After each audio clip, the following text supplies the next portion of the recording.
Welcome back mga kaaldab. Ito na naman po ang inyong lingkod, si Mr. Destiny at magbibigay po tayo ng pinakamainit na update po ngayon sa social media. Ito yung sinasabi ko, pabor na nga po sa kanila yung sinabi ni Alden Richards na kumbaga wala silang anak ni Maine, hindi sila kinasal, wala silang relasyon. Pero nag-iba na naman po yung ihip ng hangin.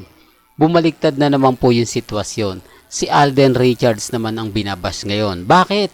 Dahil hinahayaan niya lang daw po yung delulo at mga kulto.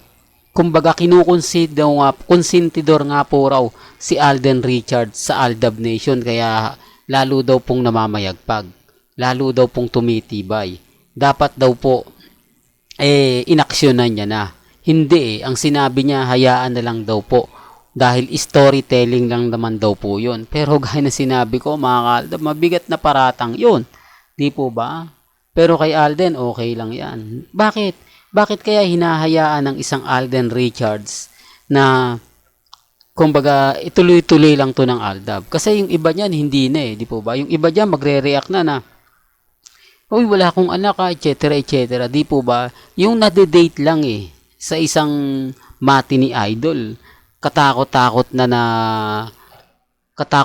na dinayang mapapakinggan ninyo at mababasa. Yung tipong kakaiba. Sinasabi ko lang po para lang klaro. Sinasabi ko lang po para po sa kaalaman ng lahat. Kaya nga po ako nagtataka kung bakit po may mga bagay-bagay na mahirap ipaintindi, mahirap ipaliwanag, lalo na po sa mga taong galit na galit, sa mga taong nagsasabi ng ganito, nagsasabi ng ganon. Hindi po ba? Remind ko lang po sa mga mamis, sa mga titas, sa mga magsasabi ng fake news, Mr. Paasa, lahat-lahat na lang ginagawa nilang hindi maganda at hindi kaaya-aya.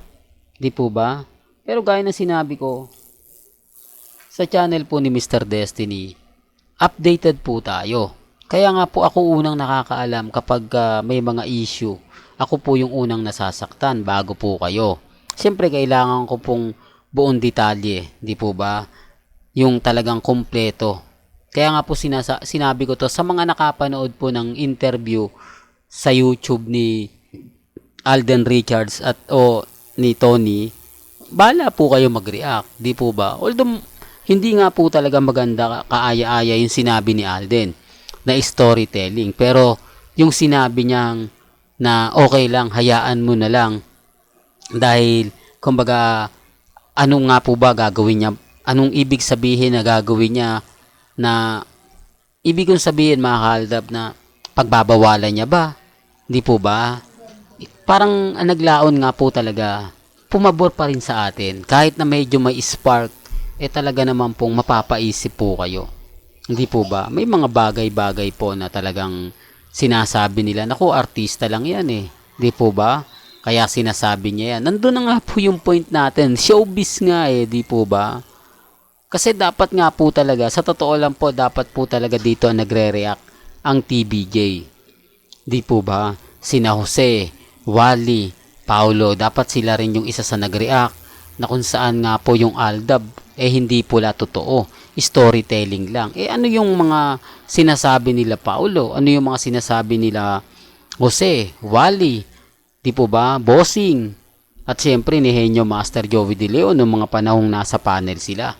Yung mga panahong kumbaga nagkakaroon ng interview na scripted lang ang barangay, pero nung sinabi ni Paulo at ni Mengay walang scripted. Di po ba? Kaya nga po sabi ko sa inyo, masaya ako lalo na po ngayon na talagang namamayagpag ang Aldab. Masaya ako dahil kahit papaano walang binitiwang masakit na salita si Alden Richards. Masaya ako dahil kahit sinabi niya na kumbaga kaibigan lang, nakaramdam po tayo. At ang pinakamatindi rito yung heart to heart na pag-uusap po nila. May mga bagay-bagay po talaga na matalinghaga, no? Talagang kada interview ni Alden may mga pasabog. Di po ba? Pero yung single, hindi po talaga mawawala yan. Nando na yan. Abangan nyo yung mga revelation. Gaya nga po ng sinabi niya kay Boy Abunda na na-inlove siya kay Maine Mendoza. Di po ba? Pero hindi nga lang daw po natuloy. Di ba? Hindi nga lang po talaga, kumbaga, dumating yung point. Imposible naman po mga ka-Aldab. No? Kaya nga po walang naniniwala kay Alden.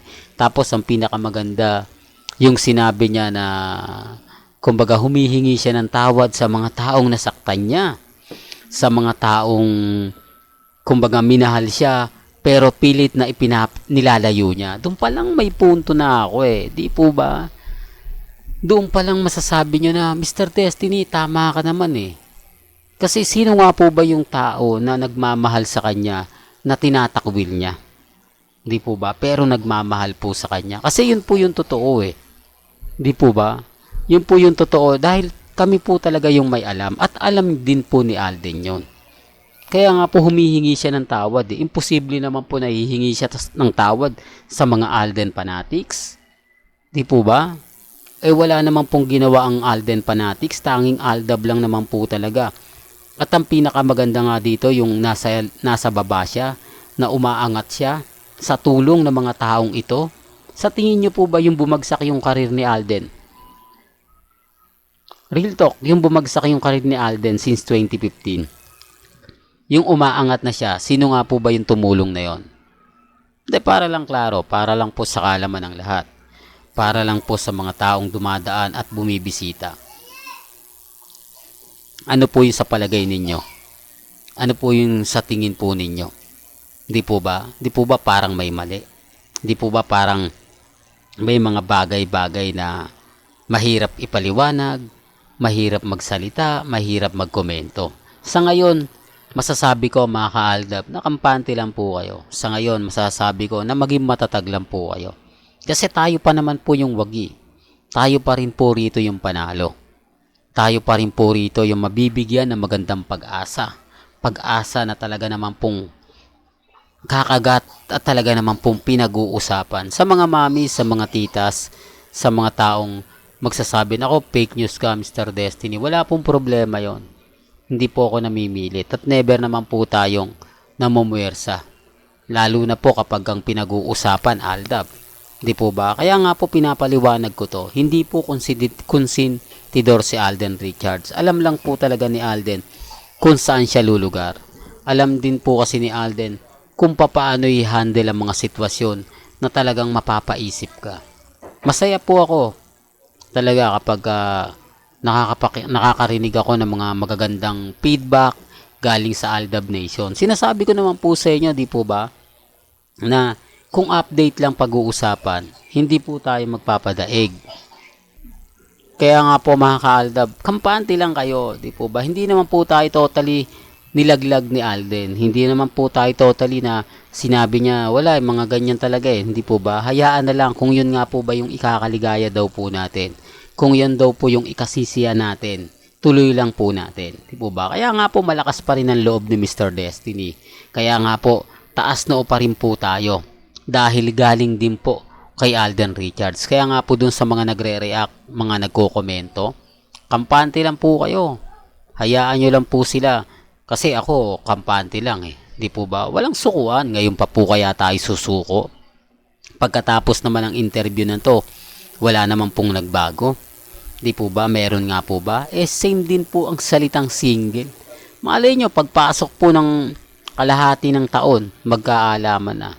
Malaman natin kung sino nga po ba talaga yung magsasabi ng totoo at nagsasabi ng fake news. Di po ba? Malay nyo, bukas sa Makalawa, may magandang balita na po, napapabor para po sa Aldab. Papabor para po sa atin. Real talk yan mga ka-Aldab. Well, hanggang dito na lang po yung updates natin mga ka-Aldab. Kaya kung gusto nyo pa po ng pinaka-latest at sariwang update, abay tumutok lang po kayo dito po sa channel ni Mr. Destiny para updated po kayo sa mga latest at sa mga bagong video po na ilalabas po natin maya-maya lang.